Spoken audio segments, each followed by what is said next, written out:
Oke cuy, jumpa lagi di channel gua Panji Muhammad. Apa kabar? Semoga kalian diberi kesehatan dan selalu diberi rezeki yang tercukupi, amin. Oke cuy, lebaran sebentar lagi nih ya.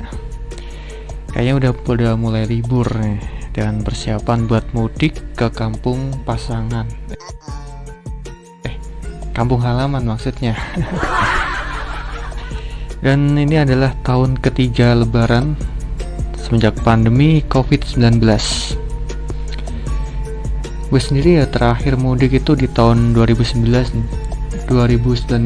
Nah, karena di tahun 2020 sama 2021 itu mau mudik ada pengetatan dan juga ada pelarangan ya dari pemerintah.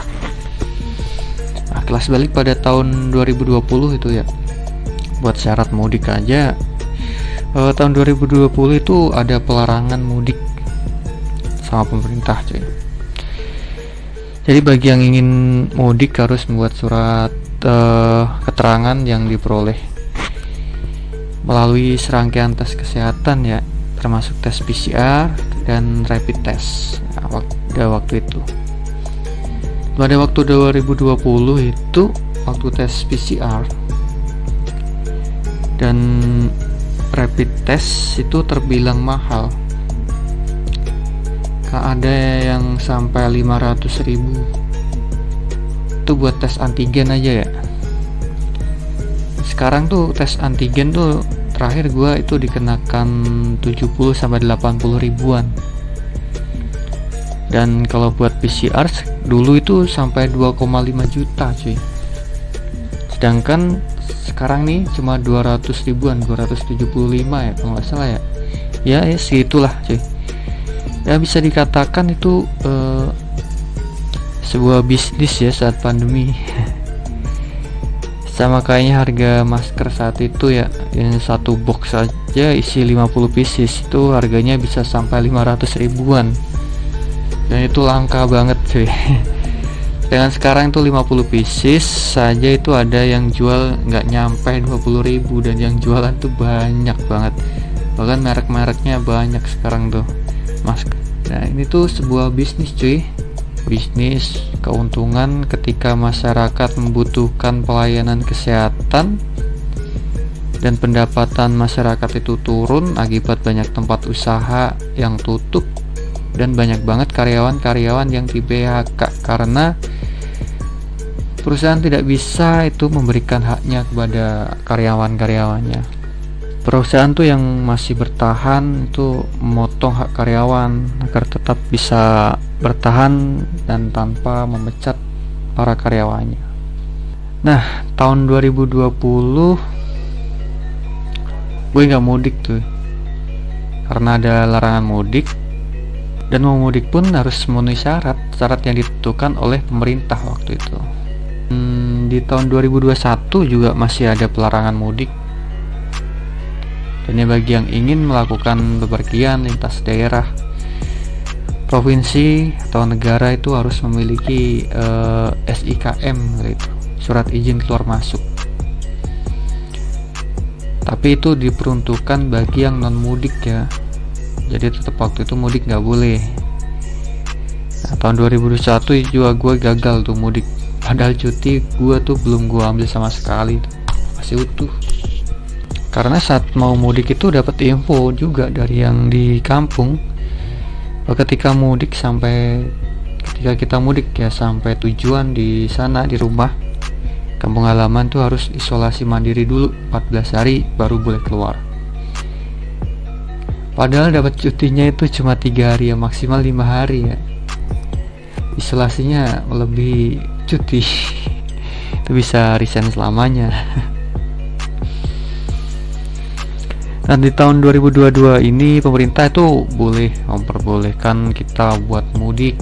Nah, syaratnya itu bagi yang sudah vaksin booster itu nggak wajib buat nunjukin hasil tes PCR dan antigen. Kalau yang belum vaksin booster itu harus menunjukkan tes antigen sama PCR. Ya gitu cuy, padahal udah vaksin ya, tapi ditambahin harus vaksin lagi booster. Dan ada isu lagi nanti bakal ada vaksin keempat. Mungkin nanti juga bakal ada vaksin kelima sampai ke seterusnya, sampai ke berapa 100 mungkin ya. Dan syaratnya itu melakukan aktivitas tertentu yang belum vaksin keberapa yang ditetapkan ya pasti suruh antigen tapi PCR itu lumayan lah hiji cuan tuh ya. bisnis orang udah vaksin tuh bisa dilihat dari aplikasi Peduli Lindungi. Sebenarnya tuh lewat aplikasi itu aktivitas kita tuh termonitor ya, kita mau kemana aja bisa dicek ya, bisa dipantau tuh. Kan gue rasa itu aplikasi bisa membaca data yang ada di HP kita. Jadi apa yang kita lakuin semuanya itu bisa dimonitor dengan kedok aplikasi kesehatan. Betul itu nggak?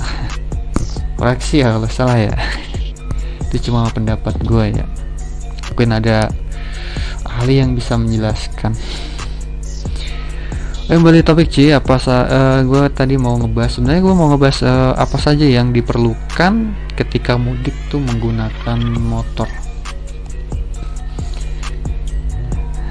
Ya biasanya kalau mudik ya, kalau nggak punya mobil pribadi pasti beberapa orang tuh bakal pilih menggunakan motor, karena biaya juga kalau menggunakan transportasi umum itu pasti mahal. Itu bisa naik 2-3 kali lipat, bahkan ada yang 4 kali lipat dari harga normal sih.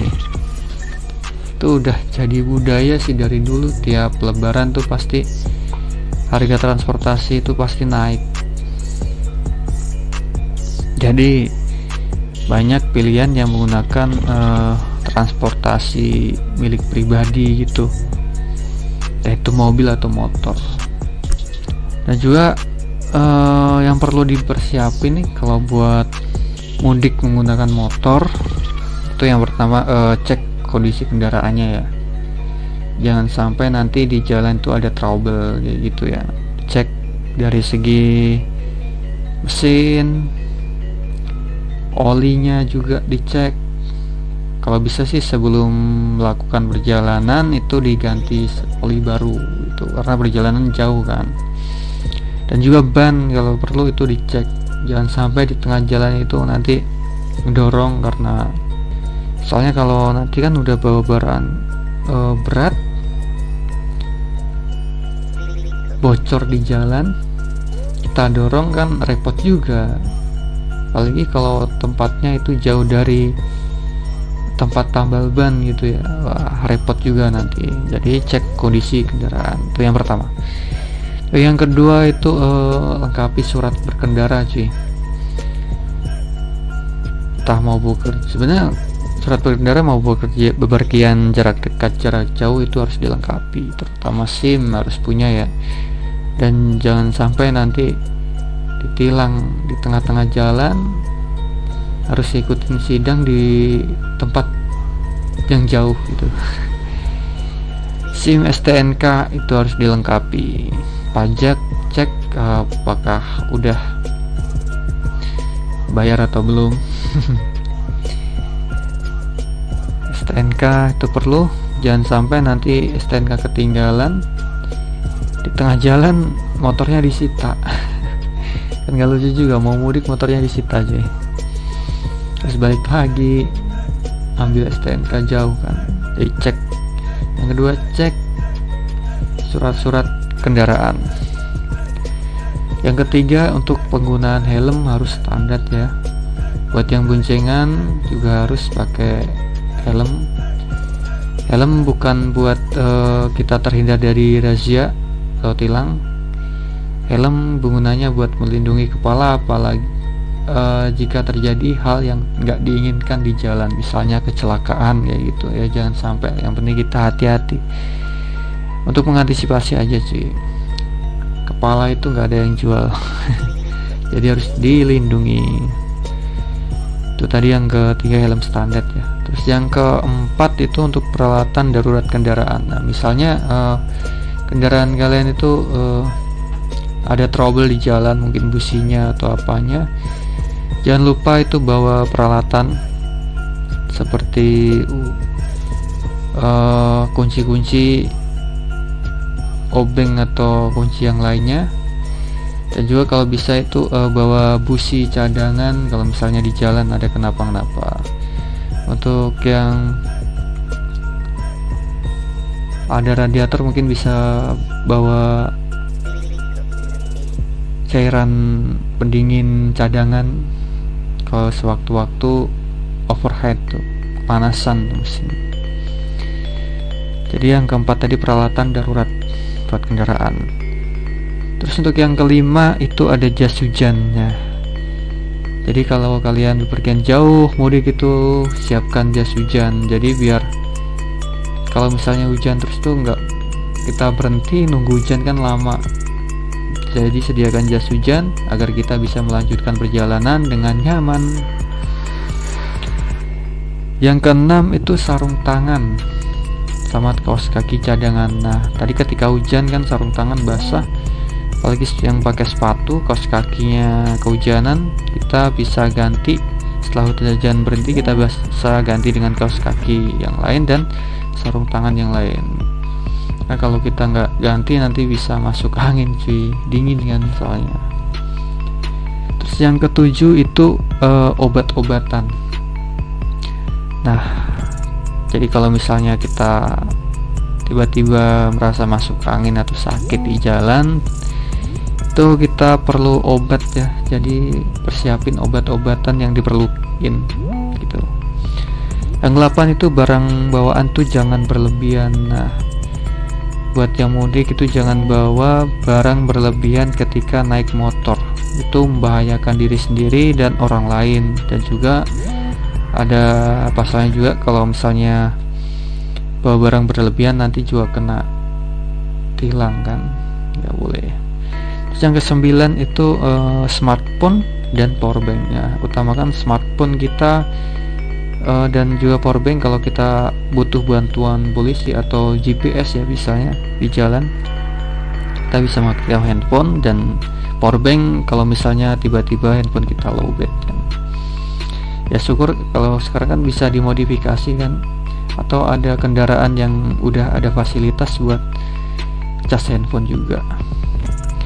Dan yang ke-10 itu untuk bekal makanan. Nah di jalan tentu kita lapar ya cuy ya, jadi persiapin bekal makanan yang seperlunya aja buat mengantisipasi kalau kita kelaparan di jalan gitu. Yang ke-11 itu jangan lupa berdoa. Nah sebelum berangkat itu kita harus berdoa dulu supaya diberi keselamatan sampai tujuan. Tadi ada 11 tips ya. Nah itu tadi ya beberapa hal yang menurut gue itu penting yang harus dipersiapkan buat mudik naik motor. Dan dalam perjalanan juga itu jangan lupa untuk beristirahat saat lelah atau ngantuk di jalan. Jangan dipaksain karena itu berbahaya buat diri sendiri dan orang lain kalau misalnya jatuh kayak gitu. Nah untuk menghindari kecelakaan. Dan juga jangan lupa serta patuhi rambu lalu lintas. Nah, rambu lalu lintas diciptakan juga untuk keselamatan kita ya. Jadi jangan sampai melanggar rambu lalu lintas.